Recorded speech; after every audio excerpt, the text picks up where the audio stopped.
Edathiruthy saint Ans girls ഹൈസ്കൂളിൽ volleyball team പുനരാരംഭിച്ചു.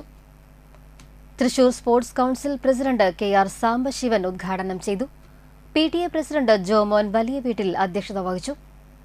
Navakiran sports club അംഗം Prashobhithan Munappil, national volleyball coach PC Ravi, MPTA president Ambili Prince, school പ്രധാനാധ്യാപിക sister Liz Jo, കായികാധ്യാപിക Suja Shajan, KB Sreenanda എന്നിവർ സംസാരിച്ചു.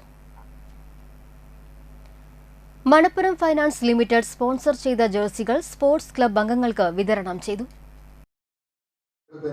നമ്മൾ മികവ് പുലർത്തിയാണ് നമ്മൾ മുന്നോട്ട് പോകുന്നത്.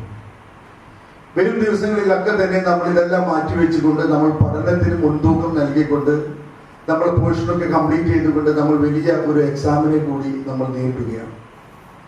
നമ്മളെ സംബന്ധിച്ച് ഒരു സർഗാത്മകമായിട്ടുള്ള കായികപരമായിട്ടുള്ള കഴിവുകളെ പരിപോഷിപ്പിക്കുന്നതിന് വേണ്ടി നമ്മൾ ഓരോരുത്തരും മുന്നോട്ട് വരുമ്പോൾ നമ്മളെ സഹായിക്കുന്നതിന് വേണ്ടി, നമ്മുടെ സ്കൂളിനെ സഹായിക്കുന്നതിന് വേണ്ടി നമ്മൾ സാമൂഹ്യ പ്രതിബദ്ധതയുള്ള, സാമൂഹ്യ ബന്ധമുള്ള